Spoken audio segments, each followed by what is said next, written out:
Reet. Had your gobs. Public service announcement from Fatster's economy lad. All the crap coming is reet. But didn't ask when war slugs and Dan or a couple of doylums that can't use the netty proper, let alone find their arse from their elbow, so gan canny. All the pictures taxed them from all hour, so cheers to all the hinnies who hide them out there. So all canny here over the dirt, so if you didn't like it, like me granny used to say, it's nice to be nice, if you can't be nice, fuck off. Didn't let the bairns listen to this unless you want them to go and proper rage and mental. Reet man, pet man, this is one of them D as I say, not as I D moments.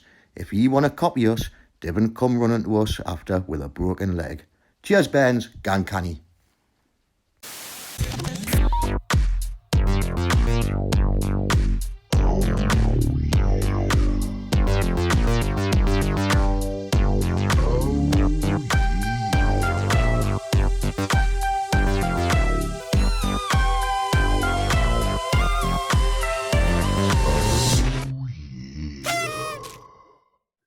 Do it, man. Do it. I've just noticed I can see two screaming hands on my screen. I can only see one. Where's the second one? Behind your head. Huh? Behind your head. There's one behind my head, but where's the second one? Oh, yeah. Right. Ladies and gentlemen, welcome to the Dirt. We couldn't intro it better. For your audio and visual delights, ladies and gentlemen, please welcome Beiran Martlew. I'm Dan Watson. I'm Paul Sloggett. Who are you? I'm Beiran Martlew. Beiran Martlew. What's your name, Beiran? Where you cut? I've known you for fucking years. So Sloggett, and obviously I'd like to think we had a part in your growing up, your youth into adolescence, into adulthood. But there are many people out there in the community who don't know you. I mean, personally, I rate you as one of the best downhillers on the planet. I'm not blowing smoke. Well, I'm blowing smoke up your ass, but for good reason, mate. You've been. I think it's a fair call. Yeah. If there are eons of halls of fames of downhillers, you can put yourself up there with all the greats. And now you're moving into a new era of mountain boarding as well. I can see up there. The Apex, have to represent the Apex. There. We'll get onto that in a little bit.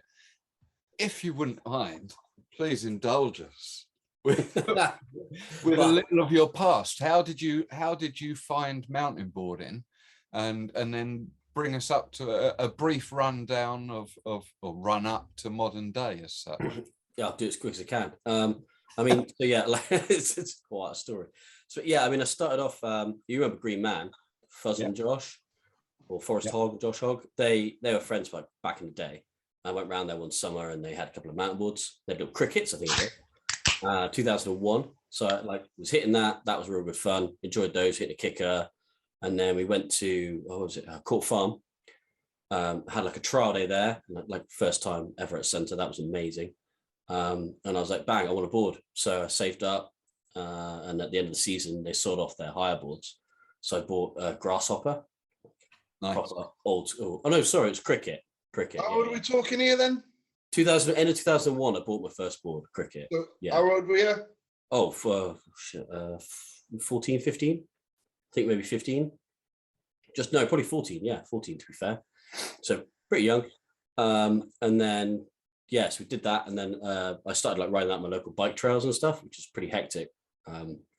And snapped it just after I sort of started getting to Ride the Hill. So Ride the Hill opened a centre in Stinchcombe. So they opened their first centre.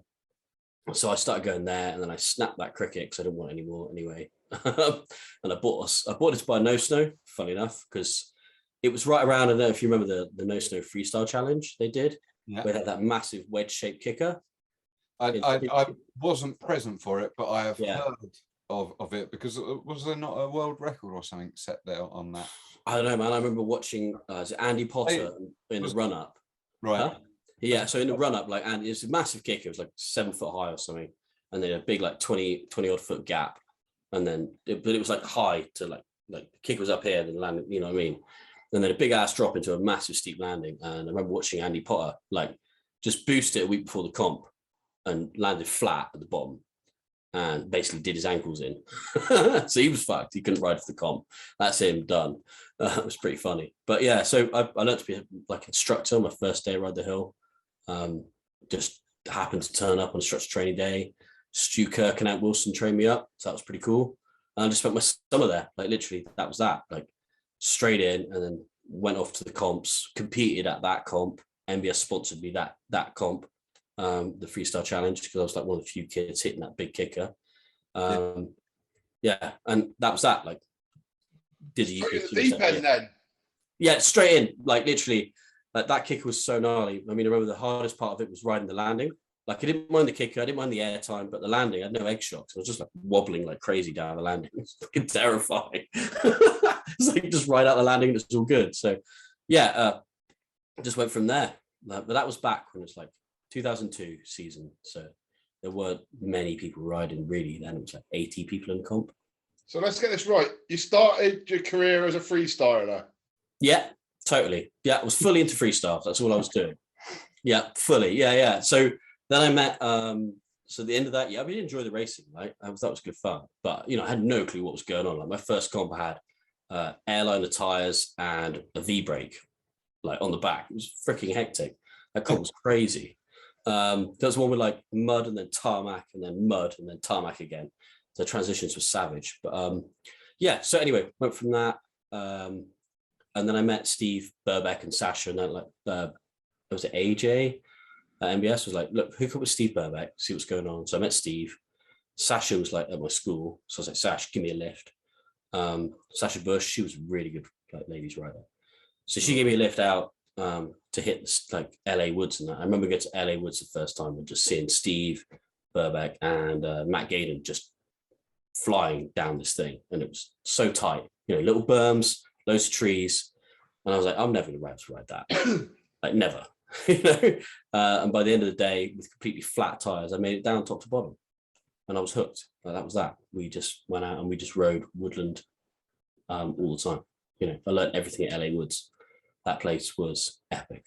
It certainly was the team bad sort of mecca, wasn't it? You know, like it had a reputation. Mate, that place was gnarly. Like if you made it down there clean and fast, you hooted at the bottom. You were like screaming with joy. It was crazy. And it was so good. You just like drift in between trees. We got pretty crazy by the end of it, and the bikers were mad in there.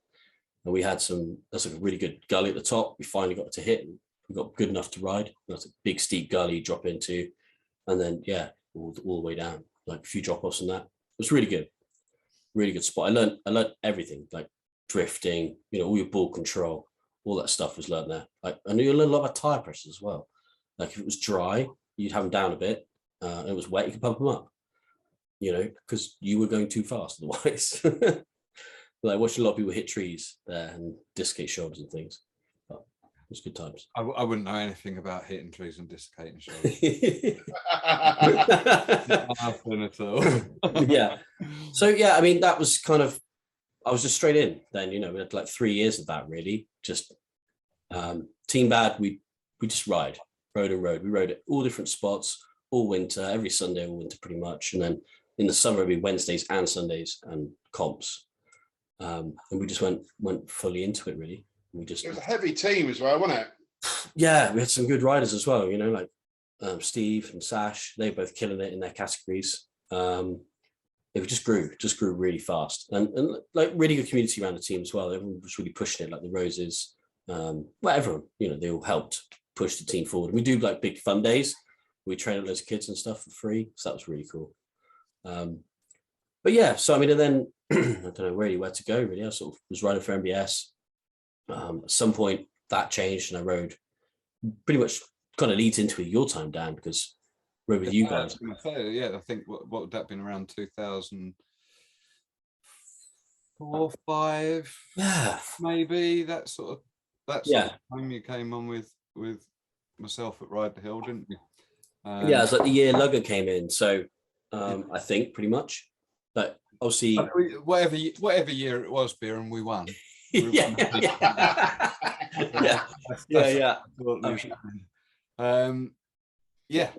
I think you certainly have turned the results in that early part of your career. Well, you've turned the results throughout your whole mountain boarding career. Let's be honest. A little bit of a bone of contention about recent years, but we'll get onto that in a little while. I thought you were riding. But yeah, I mean, I think so. You rode with us at Ride the Hill and still free riding with Team Bad. Yeah. What year did you come out to France then? Because that was a little bit later on. Because you were with quite me. A lot later. You were with me, yeah. By this point, you were with the BFC as well, weren't you? You was doing. Yeah, that was like a touch later. So I think like 2005, or sort of 3 years in at that point, and things were getting really quite big then, weren't they? Yeah. And that's when like I sort of came over, I think, like I say, to Ride the Hill.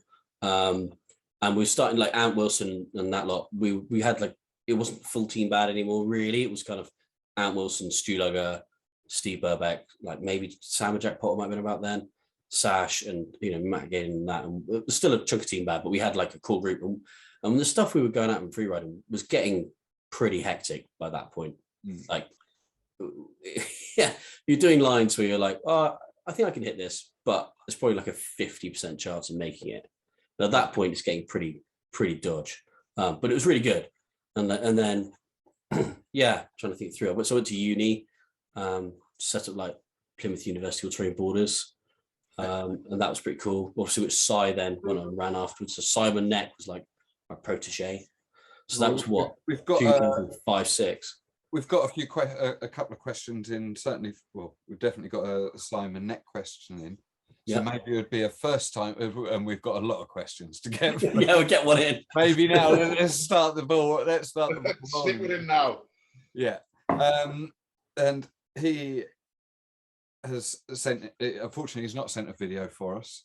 But his question is: being the granddad of PUATB, your greatest is being the granddad of PUATB your greatest mountain board achievements? If not, what is? Wow. Because you've had a few achievements. Yeah. I mean, Jesus, like, PUATB was awesome fun. I set that with Jono. If you remember Jono, he took your job. From Jono from Ride Hill in Hart Hill. Yeah, your manager. Yeah. So what? So I was up there in the summer. Now, were you at Hart Hill with me before university then? No, I came up after my first year of uni and spent the summer with you. Yeah. Okay. So like dirt bagged it up with you in a tiny little caravan. It was good times. Cold nights, Beiran, and I'm glad we had each other to keep. Yeah.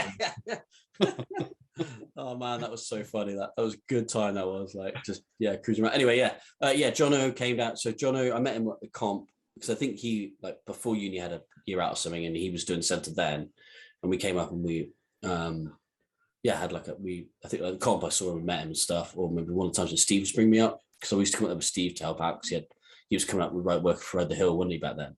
Mm-hmm. So maybe that was like 2006 or 5 or something. Yeah. Anyway. So Johnny came down. We set up the PUATB club. It was like Plymouth University All-Terrain Borders, and we gained traction pretty fast. That was pretty good. I was a safety officer and the first person in the club to break a bone, so that was good. Not as good as Simon's time when I think someone ruptured their spleen or something, but that was unlucky. But greatest mountain boarding achievements. That's really difficult. I mean.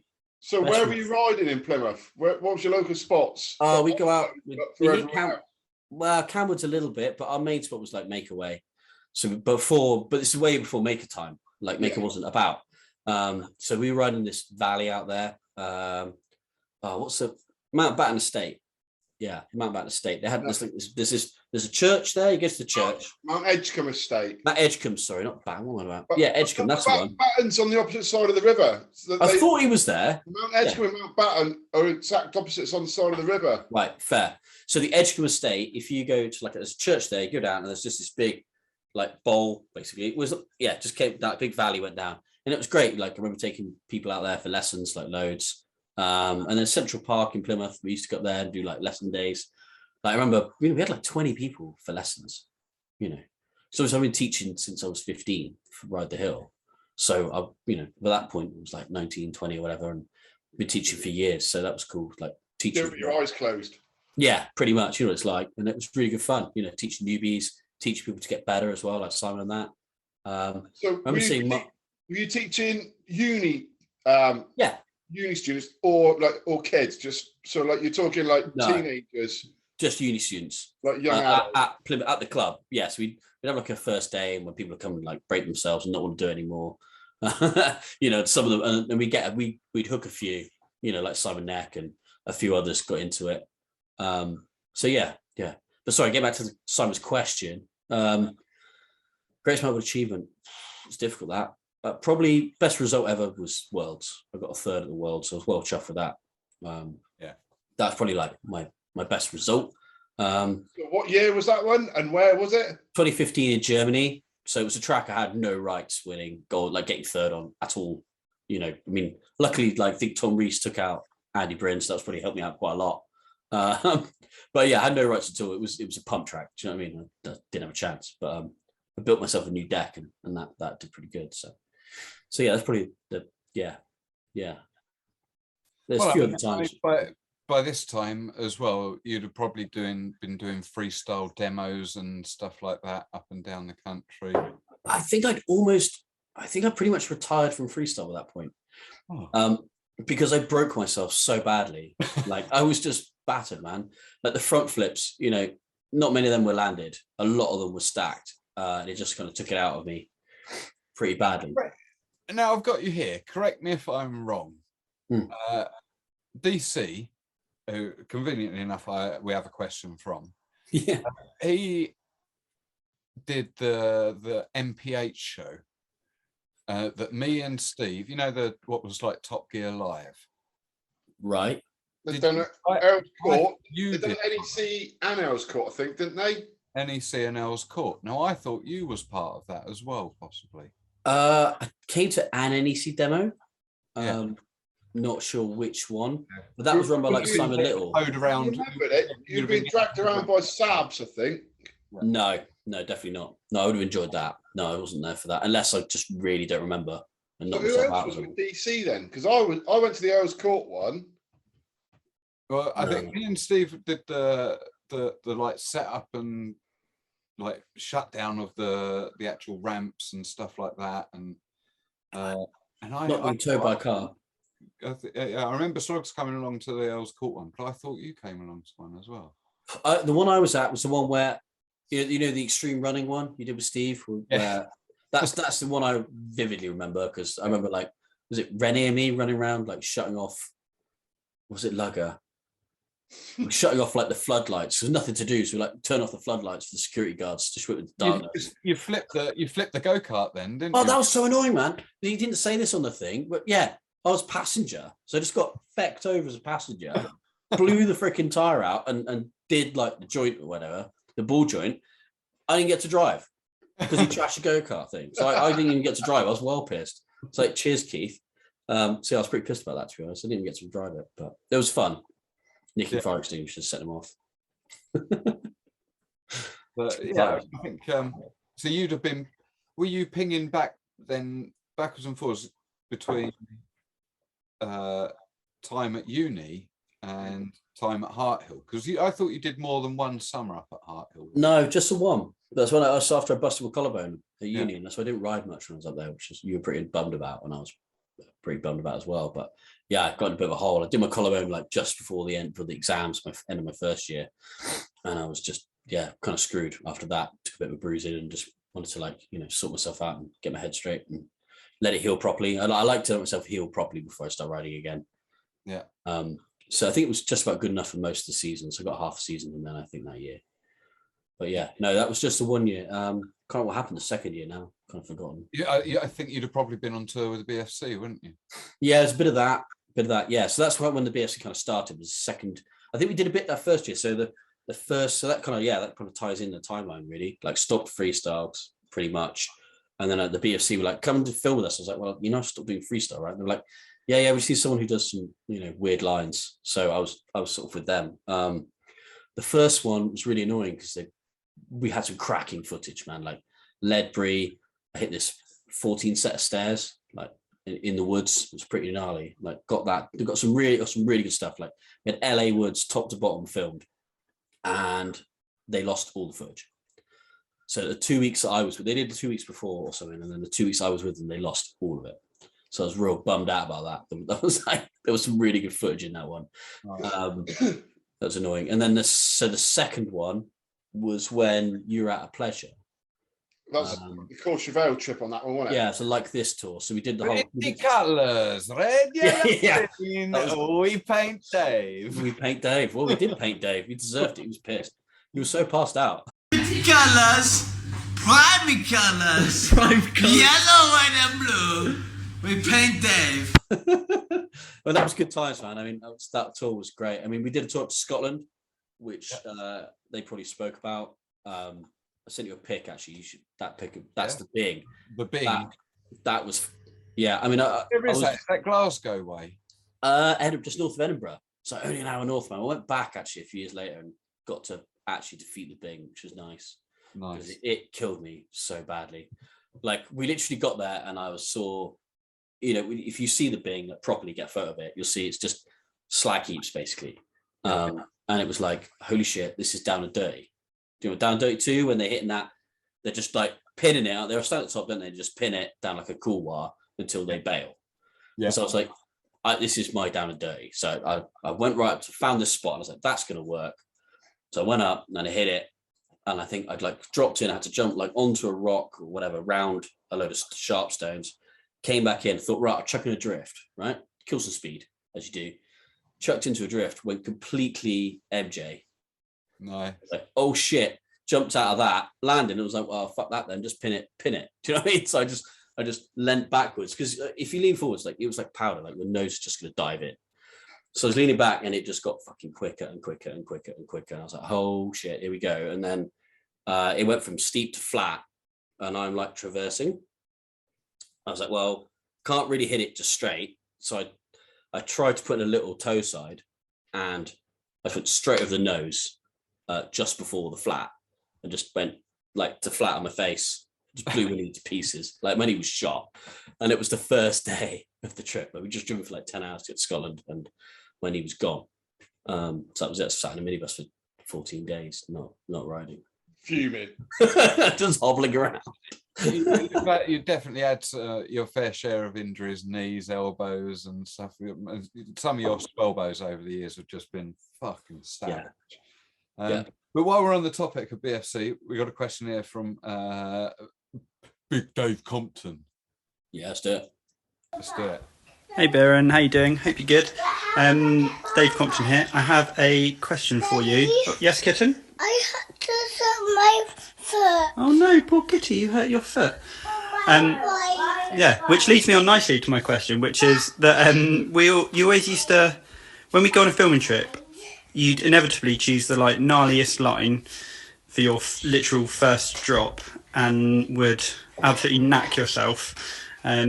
Yeah, on the first line on the first day of the filming trip. And I'm pretty sure I remember that happening more than once.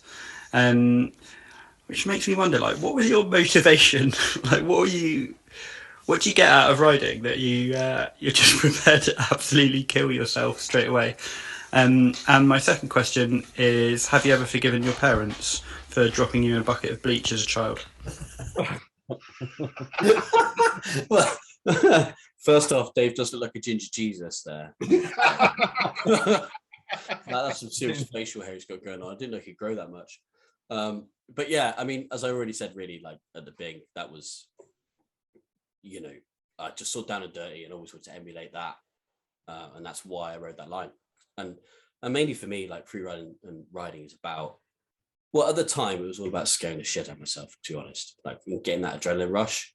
And that's why I say, like in the woods with Steve and Anne and Stu Lugger especially, like we used to bounce each other so hard, and it got to the point where to get that adrenaline rush, you were doing something which was really, really fucking dangerous.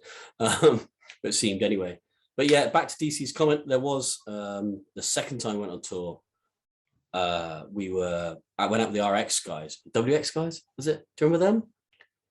The crew, yeah. Ah, damn. Trying to think the names of them. It's really bad. I can't remember their names. But yeah, there's a whole crew out near Oxford Way, and all the spots you do with an X and also or W Woburn Sands.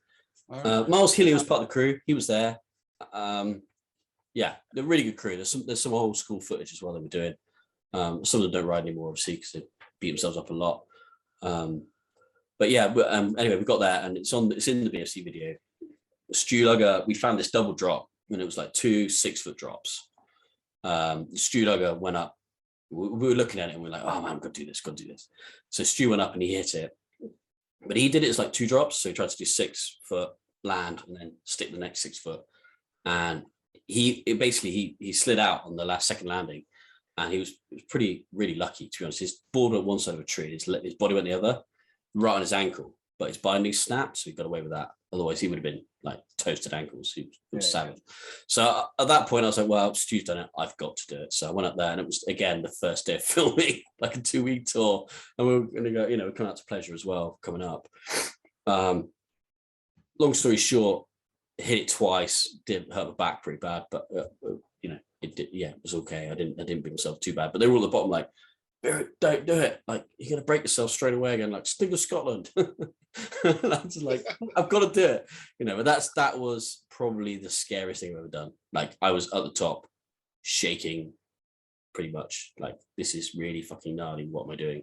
I've still got to do it.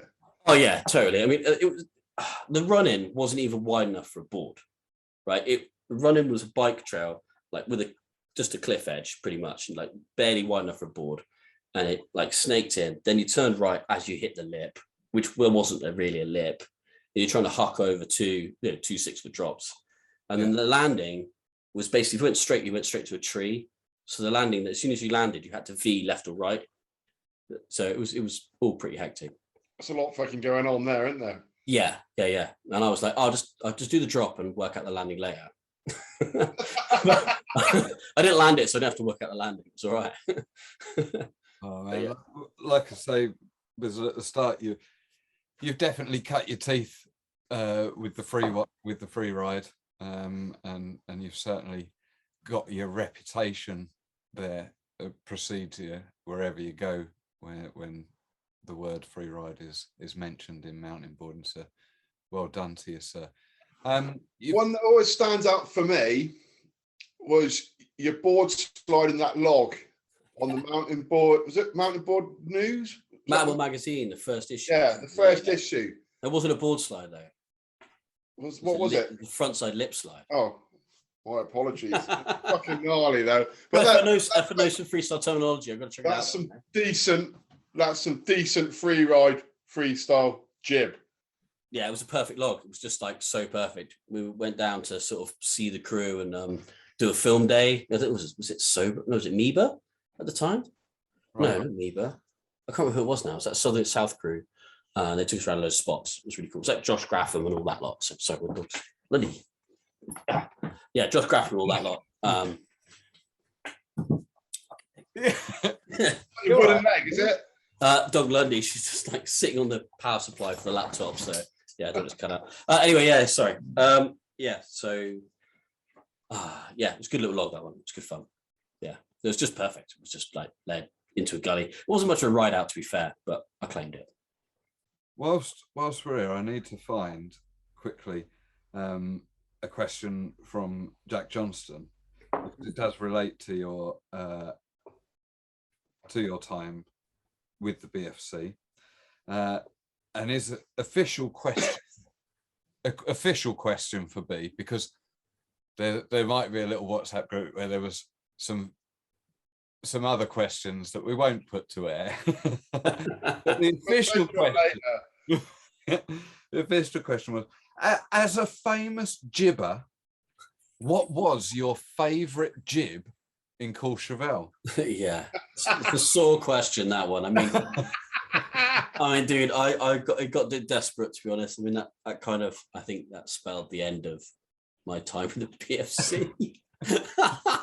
Like, we're in Courchevel and they were like, dude, we found this amazing rock and we're gonna jib on it with a pallet. And I'm like, for fuck's sake, guys, there's a mountain there. Like, come on, let's go ride that. I mean, each their own. They came up and we did hit the mountain together and they beat the shit out of themselves on gravel. I remember that was only down Verdon. Yeah, well, I know it's only down Verdon. I mean, you know what I mean? But yeah, just even ripping around them corners at times was fun. A lot of fun. A lot of fun. I mean, Courchevel, like, it wasn't for them boys. It wasn't for them boys. No, it's not for an MBS either. I mean, shit, the times we did out there on an MBS were fucking hectic. I mean, like that leads in pretty good, really. Like, you know, after I finished uni, I came out and obviously we did a season together. Yeah. After I finished uni, I went on a road trip around Europe and I came out for a week, didn't I? We did like Barnetia and not Barnetia. I can't remember what comp we hit, but we came out. I hit the one in Vichy, Lodge yeah. Yeah, that was a year after you raced Logan because Logan wasn't there that year. Right. I came out and hit that with Chris Seymour was in the van with me. And then we came up to Pleasure and did like a week, like 10 days there, didn't we? Just riding. And I mean, that was hectic. Like MBS with Magura brakes on the front. Just, you know, those things, they just help you decelerate. They don't slow you down. What they need to do. That's all you need to do. No, all they did was knock off the acceleration. I was still accelerating. Just accelerate a bit less. I'm like, fuck, man, this is ridiculous. Like, I remember I had like, what was it? Dave Jones was in front on his bike, and I'm like right behind him. And then Pete Taylor was behind me. And then Dave would speed off, so I'd catch him up. So he'd go faster. And then we ended up with a massive fucking pile up. Like, Dave just stopped. I was like, well, I can't fucking stop. Like, bam. And then we all piled up. I was like, Dave, like, what's going on here? And he's like, oh, I thought you were setting the speed. I'm like, no, you're on a bike. You're setting speed. You're at the front. You're on a bike. Yeah, exactly. You're the local. You know the area. yeah. And that was like that year where Pete Tatum was out there and stuff. We had a really cool time. And then obviously I did the season with you out there with Chris, where you tortured me. You know. Yeah, there's a question that's coming with regards to that. Go on then, far away. Which now I just want to check that it's that one's coming from Mark Saul, and Mark, you're really dropping me in the shit with this question. Just let it be fucking said. I'm gonna say it, but you're making me look like a fucking asshole, which I am, and I think I know where this was going. I've heard this one. How long did you think you were vegan for when in the Alps with Chris? And now he didn't drop my name in it, but he knows that I'm going to be the fucker that's asking the question. I wasn't even vegan, was I? I was vegetarian. But yeah, you tried to lace my food with meat, didn't you? Only when you did a pretty arsehole move. Right, yeah, completely. And yet again, for the record, yet again, I will apologise for that. But it shouldn't be done. It shouldn't be done. Right. Shit happens. It's all good. It's quite funny. Chris got to come up. We only did it when you was naughty. Yeah, you're right. Okay. Of which you were naughty a lot of the time. Oh man, that season was great. I mean, it was so good out there in Pleasure. I mean, those guys rock. Like, that place is amazing. And you gave me some of the best days of my life, both at Hart Hill and in that place. We had good times. Thank you for them. That's good times. I appreciate you as well, man. I mean, fuck. Hart Hill sticks in my mind. That drive with Clive in the Landy was just nuts. Down to class. Yeah, well, you took the fucker off over, like, just, I was like, fuck, there's a curb there, and he just hit it like 4 mile an hour and just took off. So over the middle of roundabouts as well. Probably, yeah. Well, round a lorry on a blind bend, clipping wing mirrors with oncoming cars. He was. I mean, Clive. I mean, that guy's a legend. He's a beast. But he was tapped in the head completely. Fully. But what a beast! I mean, it was fun to be around. Not too close. Yeah. But yeah, anyway, yeah. So like Pleasure, I did the season out there, and then I had the summer out there. And the summer, I was like, right, went to see No Snow. So I mean, moving around a bit now. Went to see Pete and David No Snow. Was like, guys, I need a board. Like I need a full downhill board. I'm going out to the Alps. It's the only thing that can take it. I needed disc brakes essentially. And yeah, that thing was amazing. I remember like straight away went out with that. I've ridden it like 8 times or something. I had like 8 days on it, and then we had the Barnesh downhill comp, and that was great because I managed to beat JC, which was so good. I got second behind Pete Tatum. I was like, "Fuck you, JC." Wearing a No Snow shirt for that by that point, were you not? A little bit, yeah, I think so. I don't know, but I'm sure it was a No Snow lockout on the podium. Oh yeah, it was. Yeah, so the brief foray into the No Snow world for that summer. It's pretty much the only time. But that board just works, doesn't it? Out there, like you're in the mountains, you do disc brakes.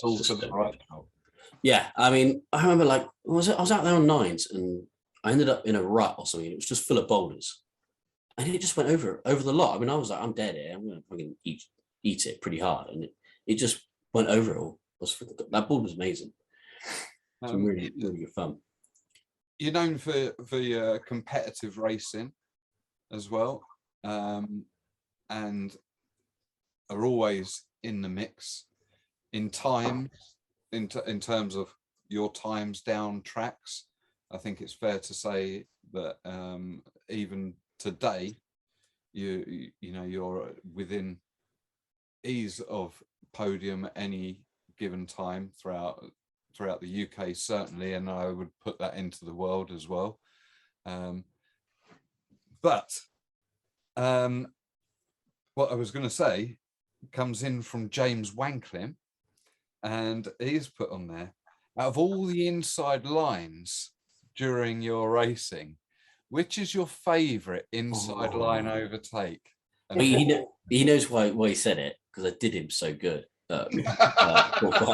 He did put in there afterwards in brackets, he's had a good few on me. Yeah. I mean, there were some good ones. I mean, Hart Hill was brilliant for it. Like, yeah, last right-hander at Hart Hill, you'd always do some on the inside there. Like I did James there, actually, funny enough. James, it was a qualifying race. He had no idea. And he just went wide. And I think he was like, I wasn't even that close to him. I was just like, the inside line's open. So I just gone. But yeah, Court Farm was like the first left. And no, man, I don't even know. Like at the time, I didn't really know how I stuck it, to be honest. I just aired off that double and landed deep in the inside of the berm, and then just slid basically. And he went round the berm, and I didn't know what was going on. I pretty much like clipped his front wheel, so he just went down backside pretty hard. Actually, it's a bit brutal. And I was like, "Oh, sorry, James," and was gone.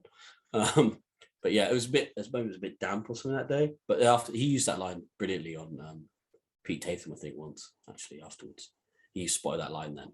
But yeah, I mean, again, it's Court Farm actually, that black run. Mm-hmm. Like back when it used to be, do you remember when the early days of that run where you came out the gates, it was doubles, you'd like double. So you like pump and then you double into the berm and double out.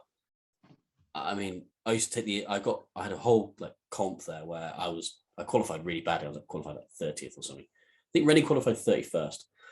And the only option was, because I had the 4th gate every time, the only option was just go for the inside line on that berm. So you just like bang around the inside and hope not to take people out. Yeah, hope not to end up too far wide. Yeah, and then put the roller.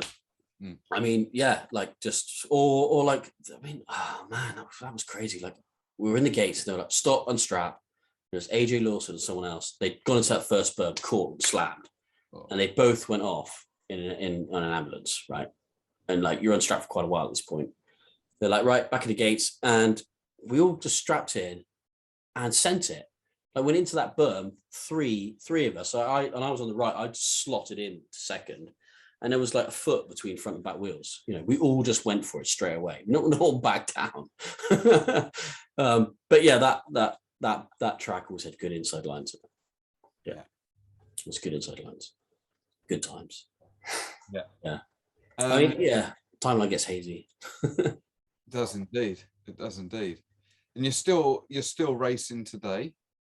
Yeah. I mean, I had a couple of literally today, because that'd be insane. But as in you'll be racing again this season. You've had Yeah. You've won the Masters now. How many years on the bounce? 2, technically. I mean, technically it's 3. But Sorry. I thought technically, I thought you was going to finish that sentence with because you didn't race me in the Masters. Oh yeah. Damn it. I mean, I don't know why you opted to go to the pros. Really, I told you not to. No, you told me not to. But to be fair, I it got to the point like I just get my ass handed to me in the pros. Let's be fair. I don't think you were though, Beiran. Well, I don't think you were. I just think. Yeah, I'd get through the first round. Like if there weren't, the thing is, if there were 8 of us, I'd get knocked out straight away. I wasn't getting any racing. Right. I mean, I felt a bit bad. I suppose if the field is smaller, it enables less racing. Yeah, look, that's the bottom line. You have your qualifying heats, and like I qualified like say 6th out of 8 or whatever it was. But then, or there might be 10 of us, so I get a playoff race. But then it's the semis, and I go out.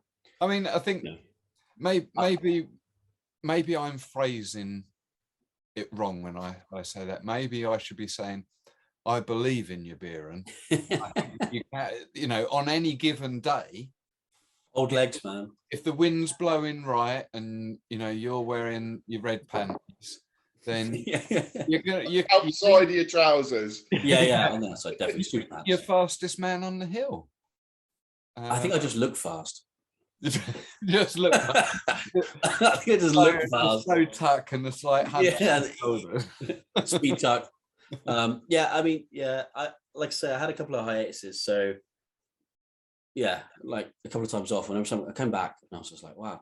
But after the 2 seasons in Courchevel and the summer out there, I bet you were rapid then, weren't you? Well, I went after that. To be honest, I went out to New Zealand for a year, so I didn't ride for a year. And I didn't even take my mountain board. I just took a longboard and a snowboard. Didn't do much of either of those either.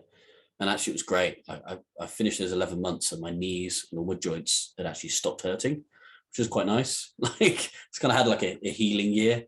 And then when I came back, they started the downhill stuff.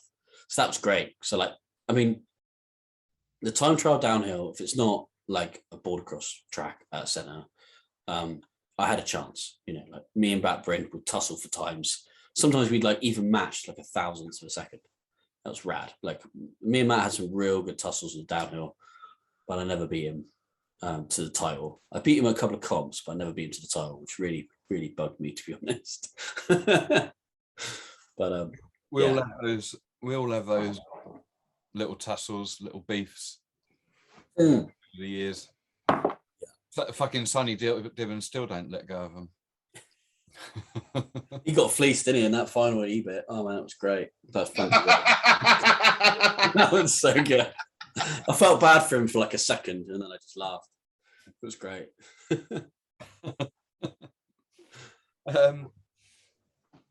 On a different note, whilst we're just a natural pause there for a moment, Will Fox has sent in a question for you. Oh wow! On a scale of 1 to 10, how do you feel about construction? Construction. Yeah, that's a good question. I just listened to Aidan Beamish's today. And I've got to give it a 10. I mean, you've got to give it a 10. It's literally my job. So yeah. Let's utilize this to also then talk about board construction, Beiran. Yeah. Are we allowed to talk about that? Yeah, absolutely, man. Yeah, totally. All we like. Yeah. So 2015, well, I went out to Canada for winter season. And just before I went, basically, what was it? Dale Goodwin said to me, "Oh, I've got this guy, I can't remember what it's called now, composites company. He wants to make you a deck." I think it was me and Connor who's going to make us a deck. Like, what do you want? So I went up to CAD and I designed this deck. And it took me freaking ages, like months. Sent it off and I heard nothing at all. And then eventually, like, Dale got back and was like, I asked this guy a few questions, like, how are you going to do this? How are you sort of flex out and stuff? Because I kind of knew what I wanted. I think the collab had come out by then, just about. Anyway, he had been out for a year. Yeah. Anyway, he sent, like, through Dale, I heard he was like, "Oh, I'm not making that.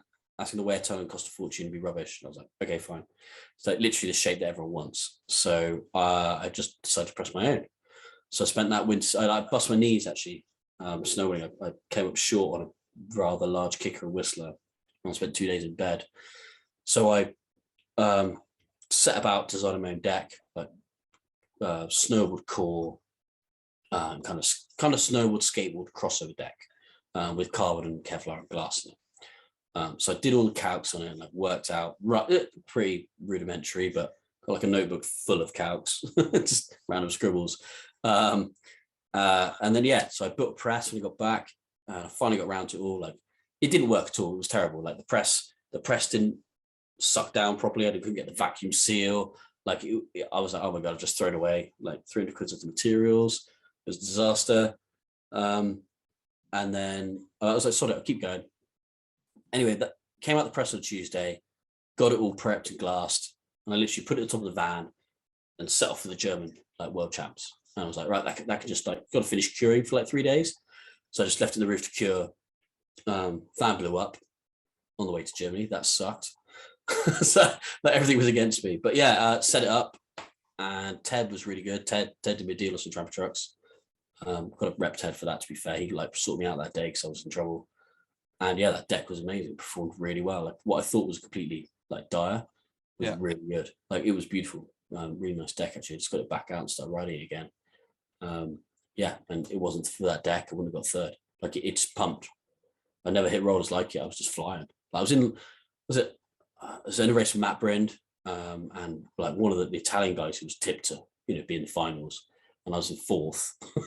Coming around the first rollers was dire, so came around this berm and I was like, oh shit, I'm like in fourth, and I went like really wide on these rollers, which was like for the inside line for the next right-hander, and just pumped. I was like, fuck this. I pumped as hard as I could, flew all the way up flew past third, came up past second, and then into the berm. I just slid up the berm and pushed second like out of my way. I was like, I'm coming through. I was like, bang, straight into second. I was like, all right, Matt. I was like, hurry up, Matt, let's go. I was like, Matt put the gas on and off we went. And through to the semis. I got whacked in the semis, so I got through that.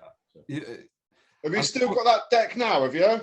Yeah, man. Like I said, I just set it up again. Actually, just started riding it. I've got it as an e-board and as a man board. It's quite short and stiff, but it's nice. It's nice. So I've been making a few. I can say this. I've been making some prototypes for the last 18 months. Some big fails. Try to use English wood. That doesn't work. Doesn't fucking work. I'll tell you that now. I don't want to give away too much, but I'm sort of working on it. It's getting there. I'm hoping to do a small batch at some point. But I don't want to sell anything that's not right. I test everything I ride. Everything I personally vouch for having tried a couple of the generations as such, and I think you're definitely onto a winner down the line with the tweaks that you're making. So anybody out there listening, keep an eye out. Cheers, man. Yeah, I think they've got real legs. It's just the moment the material costs are quite high. So I'm trying to and the manufacturing process is a bit hit and miss to get it to form to the mold and not like have problems. So I'm just kind of trying to simplify it for the market so I can like run off like a whole batch. But maybe I don't know. I'm sort of torn between making it expensive and like accepting a few will be duds and like it being what I really want to make. It's difficult. But I think if the geometry's right, but I've got an idea, and when it comes out, it'll be sweet. It's just getting a finished quality. Yeah, and I think that potentially leads us on a little bit to where your current partnership, shall we say? Oh yeah, man. Yeah, I mean, like obviously, well, just. Yeah, I went from Ride the Hill to ATB Shop. So I'm gonna say ATB Shop.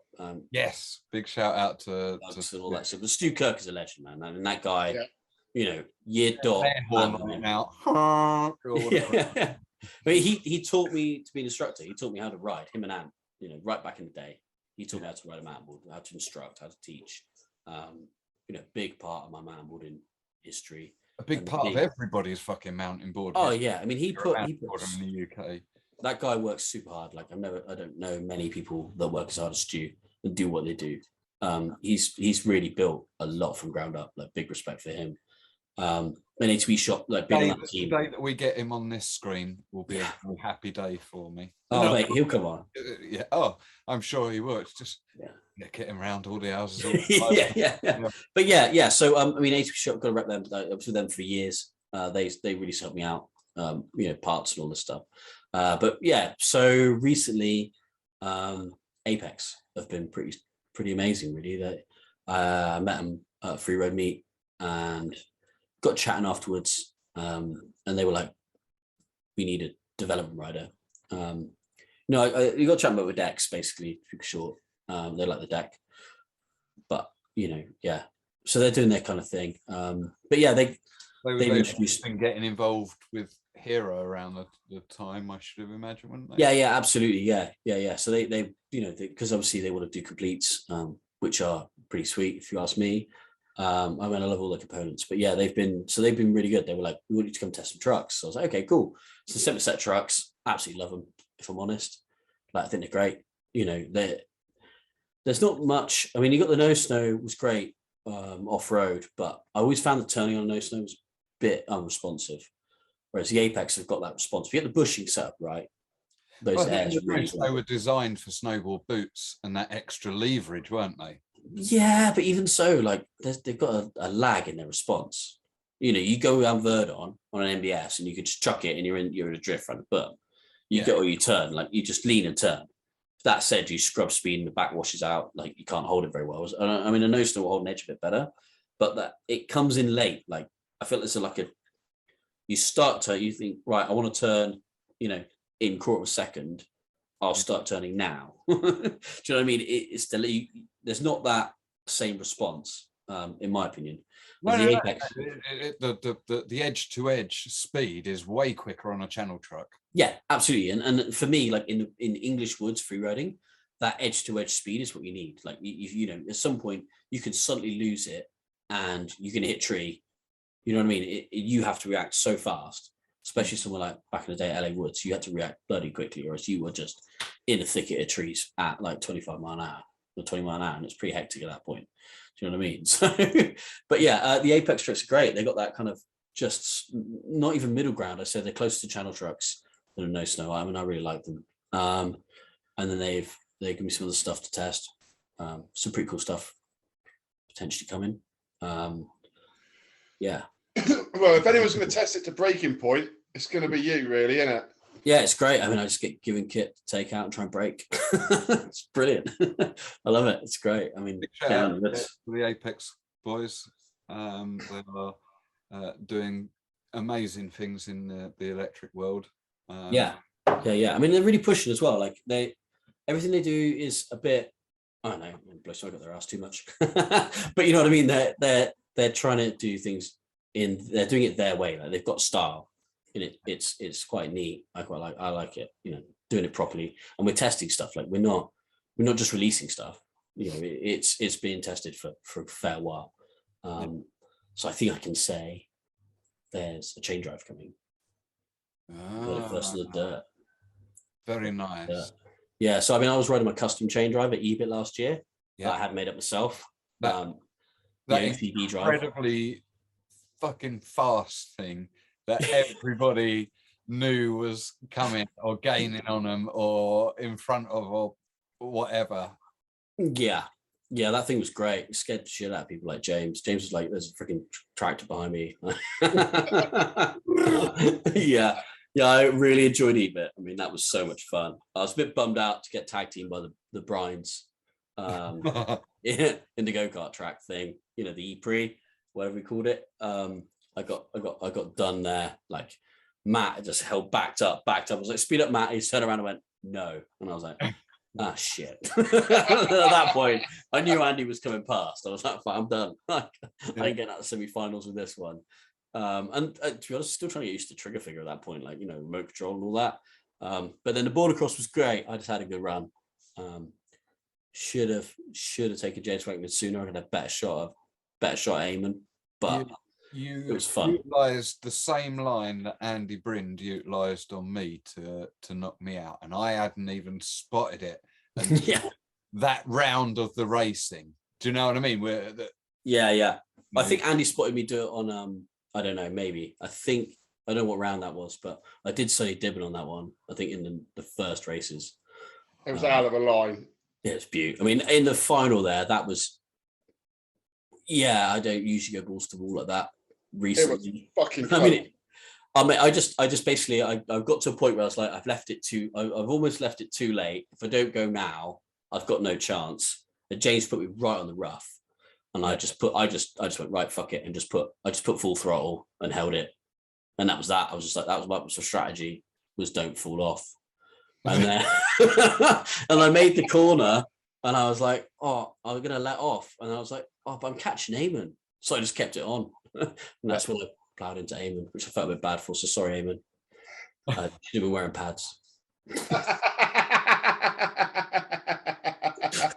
Well, I don't like causing crashes, especially not a pile up on the finish line. It doesn't look very professional, but it was good fun. Really good fun. I really enjoyed that. I mean, I was kind of slating like racing e-boards downhill. But that was one of the best days racing I've had. Well, it enabled you to take certain lines that you wouldn't be able to take on that track. Oh yeah, I mean, Eamon's inside lines were unreal. I mean, that race was crazy. It was like I was in second, then I was in fourth, I was in third. Everyone was all over the place. All of us were all over the place. Apart from Eamon, who went from fourth to second first. I tell you what, I'm looking forward to the changes, the modifications, to how it works this year. But I mean, the news is out now, 13th and 14th. Yeah, I think it is. August, is it? Yeah. After the UK's, yeah. Yeah, it's quite all close together, isn't it, this year? It's going to be pretty 2 weeks after, I believe, isn't it? Yeah, another drive.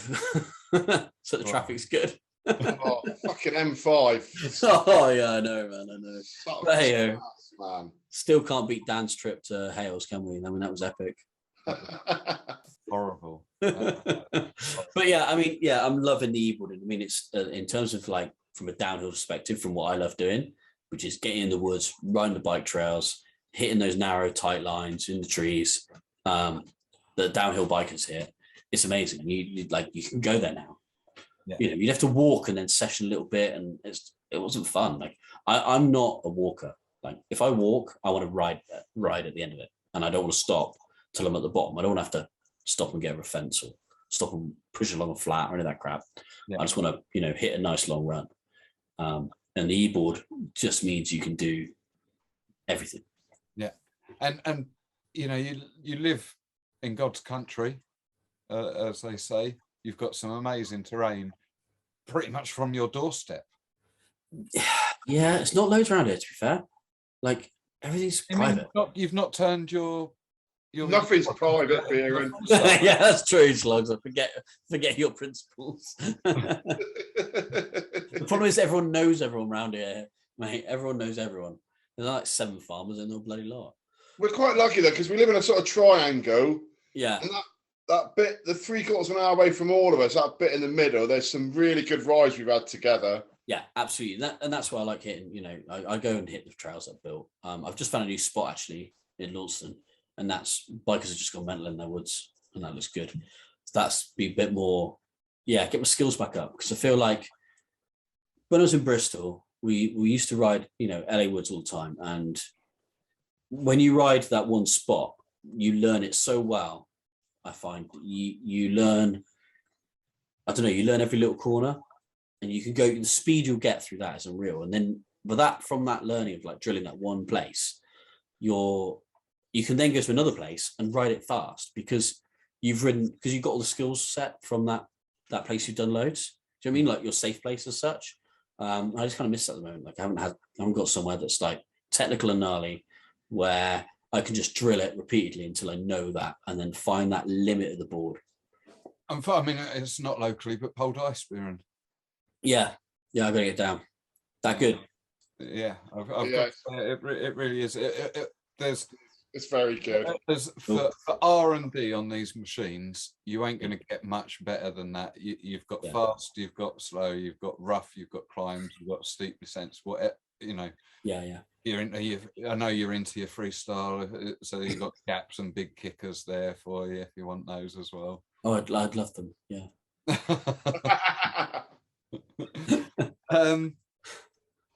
But I've forgotten what I was going to say there. Off the cuff one, in from Adam Barton. Oh yeah. How long would it take you to make a sandcastle? Well, it depends on how, does it include the driving? But I mean, I've got to get a bucket and spade, right? And I've got to get in the car, to drive to the beach. Half an hour by the time I get home. That's not a bad time. No, it's pretty good. It's pretty close. Master, make the quickest sandcastle. Yeah. With sand from a beach. Yeah, I'll probably get there. I mean, I'm pretty crap at them. They always break. Gwen's not happy with my sandcastles. Yeah. Maybe we're going to start making them in a welly boot shape. Yeah. While we're on a roll here, I'm going to give you another question. And I've been sitting on this one for so long. It took me ages. I've kept glancing down to my phone, trying to find this fucking video that Slog sent me about 2 months ago. And it's coming from Ash Mulholland. Mm-hmm. Let me double check we're all up loud enough. My questions for Beiran is, how many times a week do you bleach your hair and eyebrows to keep them so white? Second question for Beiran is, who is your least favourite mountain boarder? Oh, well, it's a regular process. Bleach my eyelashes. It's a regular process. Got to keep on top of the eyelashes, keep them bleached. So yeah. I mean, it's pretty fair. And the sun comes out and they get whiter. It's crazy. I mean, if I live somewhere hot, I'd have white hair. Do you have to keep them like that under contract for the next Happy Feet film? Yeah. Yeah, they're pretty bushy as well. I went to hairdresser back along and he started shaving my eyebrows. I'm like, what are you doing? He was, they need a trim. I was like, who the fuck was that? I really couldn't care much less, to be quite frank. But yeah, I've had a fair bit of abuse for over the years. All good. Most hated mountain boarder. I don't think he said hated. I said. All right, sorry. Yeah, most favorite. Look at him. You said right now, it's probably one of us, or maybe turned it up a fucking notch there. Well, I'm trying to think. I mean, whoa, we've got to be most disliked mountain boarder. Remember, whatever you say now is going to be carried forward in beef. Yeah. I don't know if to give someone beef that hasn't been around for a while. Someone that's a bit more on the scene. Or someone you're going to meet in the comp this year. Yeah, well, yeah. I mean, there are quite obvious fan favourites for this, aren't there? I mean, Dan, have you got a book out there of your least favourite? Yeah, I've got a whole book of favourite mountain boarders, all written down with scores. I mean, there's Sonny Dibben. Sonny Dibben's always top of the list, isn't he? Basically. So Sonny Dibben, yeah. Deservedly. Yeah. And then just because he's too nice, just genuinely really far too nice to be able to show. I thought you was going to call out Tim Jones then. No, Tim Jones isn't as nice as Eamon, is he?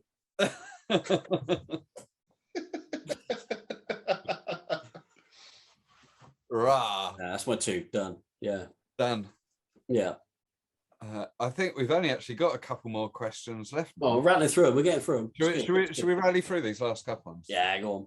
Okay, so this one, I don't know if I've missed it on the timeline as such because I'm not familiar with the questions, but this one is coming from Chris Seymour.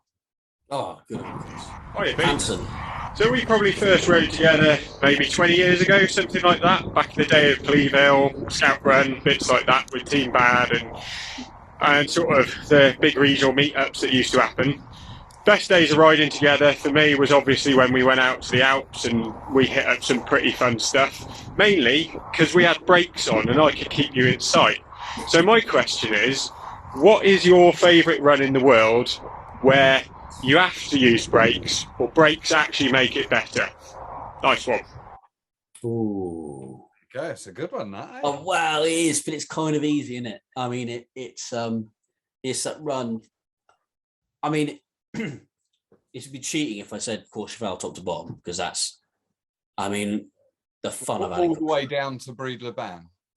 No, well, to be fair, if you're going to single out a part of it, it's a bit from Le Pras down to the old walking path down there. Yeah. What was that? I mean, I could just session that repeatedly. What was? Would you go not Breed-le-Ban? What was the little village you went? Do you mean Bozell? No, because you go that far. Did you not? No, it came up. The road that went from Courchevel. You leave Courchevel. There's mini roundabout around Le Pras, isn't there? And you go down zigzag, and eventually you get to another roundabout. Right. I think. But before that, you used to get the bus. We used to go down there and get the bus back up. Yeah, well, I mean, I remember going all the way down to Breed-le-Ban. No, that was like a cat track, the zigzag. This was like a walking path, quite narrow. I think it was that. We didn't go as far as Breed-le-Ban, because Breed-le-Ban's right down the bottom there, isn't it? You go up to... It's St. Bon. Yeah, St. Bon, isn't it? Quite possibly. That was only like the next village down. No, it wasn't that far. It was nowhere near that far. From Le Pras. Oh, right. Or maybe. It was like a little hamlet. Yeah, it was like a woodland zigzag, wasn't there? Yeah. Used to go through. That one. That was probably my favourite run. And that was epic.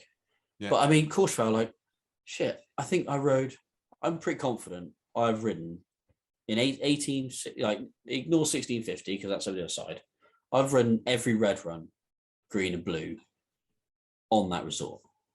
Like the lot when I was out there in the summer. I don't reckon there's anything I didn't touch. Yeah. Green, reds and blues. I tried a black, didn't go very well.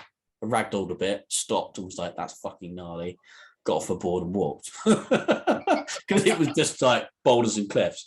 But yeah, I mean, pretty much every red, blue and green there I rode. And I mean, I remember my favourite run was that, like the home run, wasn't it, we used to do?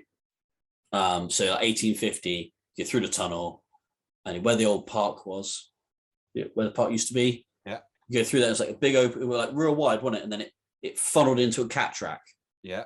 That big wide bit, I remember going down there. I was completely on my own, just on the nose snow. And I hit a rock, and this thing came past my head, and it was as big as my head. Like it just over my shoulder like that. And I was like, holy shit.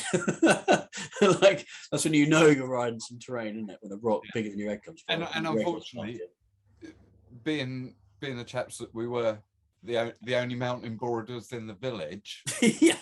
We was on our own. We would have been on our own with experience. Yeah. Well, Chris Williamson got fed up with me because I went out there and I battered myself pretty badly. I did my elbow, funny enough, because it was swells. That popped straight up, and I was like, right, my elbow's busted. I'm not riding on a massively bruised elbow. So I like made some pads, making some pads, just letting it heal, and it took a fair while, to like 3 weeks. At which point, Chris Williamson was riding his own for 3 weeks. And then he got fed up with that. So he got a mountain bike and then didn't get back on a mountain board again. I was like, all right, whatever. So I was on my own. But yeah, no, I loved it out there. That was probably one of the best summers. Like I had some it was real mellow and peaceful, in it, on your own. Going out there and like riding. Exactly. You're in charge of yourself, you're in charge of your speed, your attack, whether you have a mellow day, whether you want to go and attack the mountain. Yeah, and it's all there for the taking. It's all there. You want to go ride cat track, single trail, woodland, open face, it don't matter. And it's another one of those things that, like we spoke about before in previous episodes, like living at a center.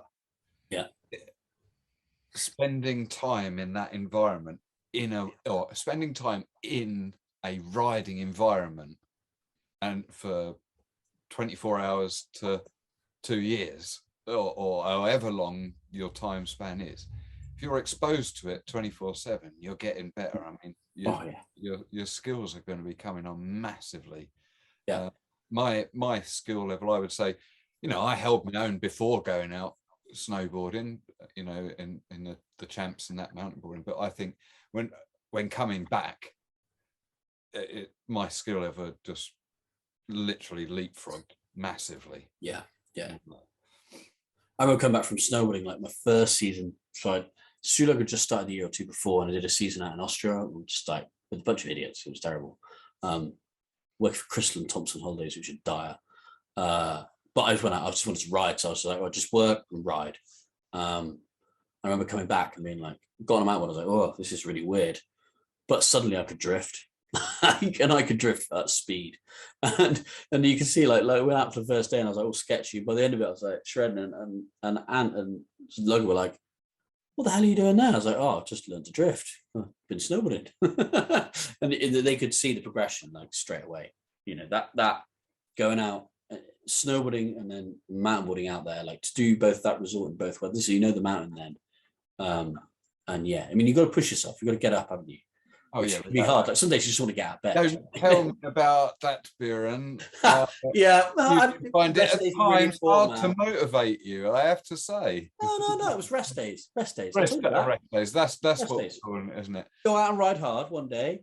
Rest in it. You got to let your muscles repair, man. You can't just keep flogging yourself every day.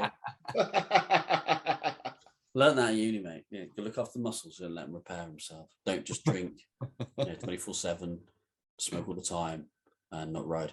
That's it. You can't be doing that. We can't be doing that. No, I mean, yeah, it was definitely a lot of progression from that, and I mean, yeah, it was good. I mean, after I had that big break, that I came back and it was quite different. To be honest, so I've been away. I got a result. I did get a ranking. So I didn't get a ranking 2011 when I was in New Zealand. 2010 when I was in New Zealand. I didn't get a UK ranking 2014, I think, when I went out to. I got a bit of one, but I was away in Canada. But apart from that, I've had a ranking pretty much every year since 2002.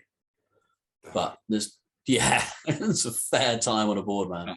I mean, I never stopped. I never stopped for traveling. You've not had that time away.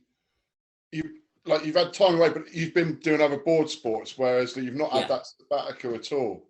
Yeah, I mean, like, well, when I was on sabbatical, I've seen on Facebook old messages from you saying, "Oh, short notice, it's a champs this weekend. Come on, get your ass up here." Yeah, I was trying to tell you. And obviously I wasn't able to whenever that was, however many years ago it was. But you were still very encouraging and very passionate about mountain boarding the whole time. Yeah. So I mean, back when I was like 15, I was having a pretty crap time. Let's be honest. Like school wasn't great. The extra school side thing was fine, but I didn't have any like real mates, to be quite honest, like proper friends. I mean, like people I actually affiliated with at all. And mountainboarding came along at just the right time. Let's be honest. Like I was in a pretty shitty place, and I found mountainboarding and I found the UK scene, and like bang, next thing you know, I was sponsored. I was like, holy shit! Like you found like-minded idiots. Yeah, pretty much. Like, I mean, the first year I got driven to my mum, I didn't really meet many people. I mean, the most memorable thing was taking down a Coney Calmer and kicking him. That was quite fun. That was hilarious. I mean, my mate Sam, and he was like, "Oh, I got those stickers. Can we get the stickers?" So we were chasing him, and he ran off, and Sam tackled him. Me and Sam like bundled him to the floor, and Sam just started punching him. I mean, it was a bit of a dick. But Sam just like punching Cody. Cody's like, "Here's the stickers," and like Sam just goes, "We don't want the stickers." Carried on punching. Yeah, so we started kicking him, and Cody's like, "Oh shit." That was really funny. That was my first board across comp. That was good. But yeah, I mean, so coming back from New Zealand though, back in 2011, the scene had suddenly just died. Like it had gone from being, when I left and there was like still probably 150 people on average and 60 at comp. And I came back, it was like 50, 40. There's not many people there at all. I think it was Dave was the first comp back. A bit of baptism of fire after the ride for a while. It's just like you were getting on for 30 mile an hour down gravel track, and I was like, oh shit, okay, here we go. But that was good. That was really good fun. So I mean, and that's, to be honest, that the downhill is what we got back in really. So like having been away for a year, and I was like, oh, I enjoyed it. I always loved mountain. But I had a couple of times when I was like, oh, I'm not so sure. And then the downhill series really like pulled me in, especially as it was like me and Matt and James Franklin and stuff. but quite often me and Matt really battling for that lead. It was good fun. Really good. I mean, yeah, I've always loved racing. I'm just overly competitive, let's be honest. We're all a little bit of that. Yeah. A little bit of that. We've got one final question in from Aidan. And I'm going to bang that out, and then I can relax a little bit. That I think You've got them all down. I've got them all down there. If I have missed you, I apologise. What are you going to do? I'm doing my best, guys. I'm doing my fucking best. All right, boys from the Dirt and Beiran. I've got 2 questions. Firstly, what is your favourite snapshot image in your head from your BFC days? And knowing that you built your own deck, secondly, knowing that you built your own deck, what have you learned from that about mountainboarding itself? Cheers, guys. There you go. So we could have included that at both opportunities. Yeah. Yeah. Snapshot moment. Wait a minute. I'm seeing a pallet and and a rock and a mountain backdrop. I mean, no, BFC snapshot moment has to be that photo I sent you earlier, actually, funny enough. It's that Broxburn Bing photo, and you can see the trail of dust. You can kind of tell the speed I'm starting to go. And I just love that photo because I can't remember his name. It's really annoying because I know he's got good shots as well. Scottish rider, old Scottish rider, stood. You can see him stood there, and you can see how fucking steep it is. That's my favorite shot. I love that shot. I've had that as my profile picture on my email address for years because it is really old now. It's like 2005 or something, or 6. Yeah. So yeah, that one. What's my deck talking about mountainboarding? I don't really understand that question. Well, I kind of see what you're saying. Like, you're about mountain. I think it just, what it's really taught me is we've got a lot of engineering to do. We have. I mean, our like everything we ride is pretty janky. Let's be honest. Like Hero have stepped it up. Colab stepped it up a notch. Hero stepped up a notch. But there's a lot more notches we can go. You really enjoy that part of a scene, don't you? I'm a bit of a nerd, man. I mean, I'll admit it. I've always been like it. Like, so my dad gave me a washing machine for my birthday once, I think, like a broken washing machine. He was like, here's a set of tools, take it apart. I had a fucking great time. It's just like, I love knowing how things work, man. That's what I love, Do you like get a new board and like would you just strip the whole thing down and just no around you? No, there's got to be a purpose to it. Just I've got loads of time. No, I would just look at it and work out how it's put together. I won't strip it down. Like, I'm not one of these people that takes everything apart and cleans them all and weighs his freaking valves. Do you know what I mean? I ain't that bad. Like, do you know what I mean? I mean, Jesus, if you've ridden the stuff I've ridden, or we've ridden even, on a board at the speed we've gone, on the train we go on, you don't need valve weights. You know what I mean? In fact, Christ, as someone who makes boards once told me, sells completes, not Apex, your truck holes don't have to be in line, it'll be all right. And it's true. Like, you know what I mean? Your truck holes could be a few degrees out and you ain't gonna notice. It's unless you go in like 60 mile an hour, at which point you're in a precision skateboard. Yeah, no one's gonna do a 60 mile an hour off-road on dirt, are they? Do you know what I mean? You say that with the current electric scene. I saw something on one of them pop up. I don't know if it's clickbait or what. I didn't look at it, but somebody's doing 60 mile an hour on a Cali electric off-road though. Well, no. This exactly. No. Yeah, off-road. I mean, that's what I'm saying. I mean, yeah. If you go 60 mile an hour on tarmac, you're going to want a precision kit. Yeah. Do you know what I mean? It's a different ball game, isn't it? You will want precision kit because you will get vibrations at that speed. That's fair enough. I see what you're saying now, but you're not going to be doing 60 mile an hour off-road. Not on dirt. And if you are doing 60 mile on dirt, the valve weight's putting you off balance ain't going to be the worst thing. It's rock. You know what I mean? It's like, I mean, I'm all about off-road. I mean, I remember my mate built his own mountainboard. I never even got to go on it. I mean, that was back years ago. And I'm talking like the guy used to skate with when I was like 12. Because obviously I started skating when I was like 8, so I was well into my skating for years. I haven't done enough recently, but I'm big into skating. Always loved a vert ramp. Not very good at it, but I like dropping in on them because they're big. And yeah, I mean, he built one. So I kind of lost trail now. Oh yeah. I've always mountain bike. Sorry, no, I was skating and I was mountain biking, hitting mountain bike jumps, and then it was like there's 4 wheels, right? It's off road, it's dirty, you're in the mud, you're in the woods, and you're riding a board. What else is there to not? What else do you want? Not to it's love. Perfect. Yeah. Oh Christ, skating's fun, but it's hard, isn't it? Mountain wheels, like as in physically, you're on concrete and tarmac. Mountain when you're in the woods in the dirt, you're drifting, and that's my favorite thing is drifting. I just like going sideways. I love drifts. You definitely found your right tool then with the electrics, because they're a lot of fun to drift. Yeah, it's getting out that trigger's difficult, isn't it? Getting that balance on the drift point. If you use the throttle to drift. Yeah, but again, tires come into it. I mean, if you want to just drift, then get yourself a set of slicks and go. No, you're not just drifting for the sake of it, mate. You're drifting because you're going so fucking quick. Yeah. You've got to get around a corner. But yeah, so tire profile and depth of grip will all make differences on that. Yeah.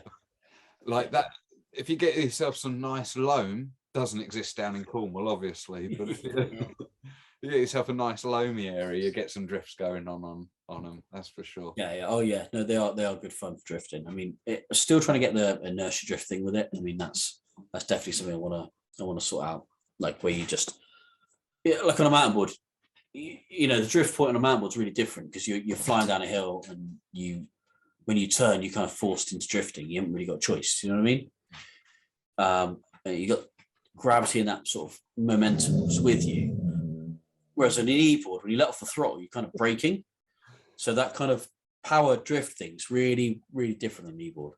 Yeah. I quite like, like if you J-turn into a stop or whatever on the just whacking on the throttle at the last minute and just spinning it's like the mini handbrake or a little power donut at the last minute. They're a lot of fun.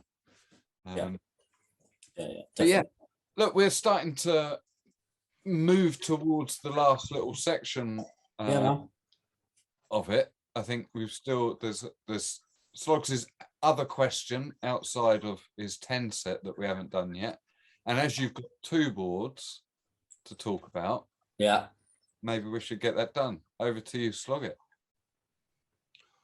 What's your current setup on your E and on your mountain? He wants all the details. All the details. Yeah. No, I've heard these. Yeah. I know exactly what he's riding because I've seen him the other fucking day, but no one else. Well, yeah, I suppose I've got there's 3, right? But I haven't got that many trucks. I'm waiting for some more trucks. So there's 3. So I've got the deck, which is my 3rd one I made. That is like I put a carbon Kevlar layer on the outside of that one, and that thing is stupid light. I put like barely any wood in the core, and it's mostly just foam, and then some veneers. And that thing's really, really light. In fact, it's too light and it's really stiff. So it's twitchy. Like I took that out to Serbia and that was a mistake. I think it really hurt me actually. I think I was racing Joel with that one. And I couldn't quite, it was too skittish on the foot.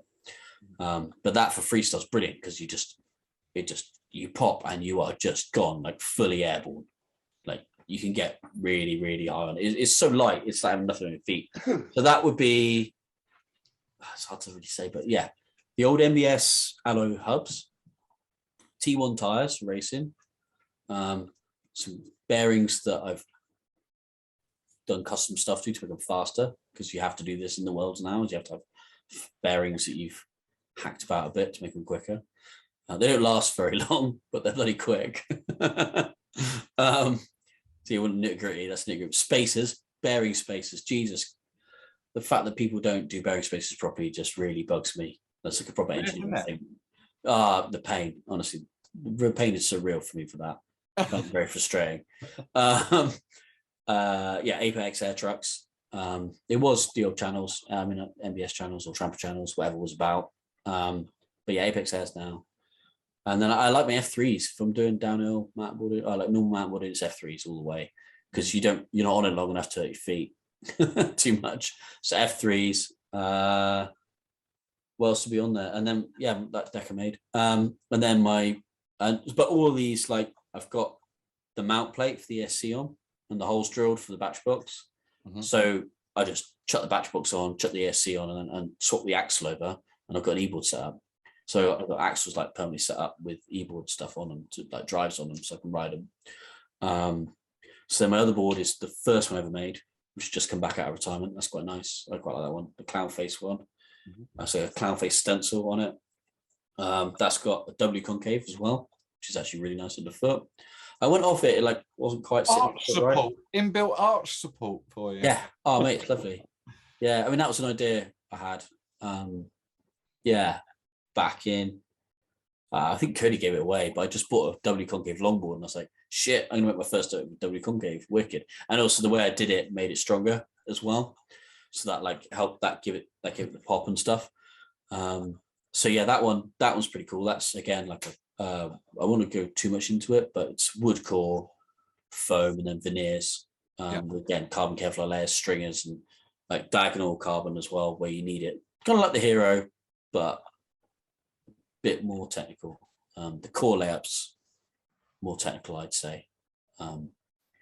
Lighter, I think, but yeah, probably similar weight because the resin content's too high. But that's another question mark. And then that's again on airs. Whatever tires are on it. There are an NBS hub. There's 3, aren't there? There's 2 plastic ones and an alloy one. I'm not sure.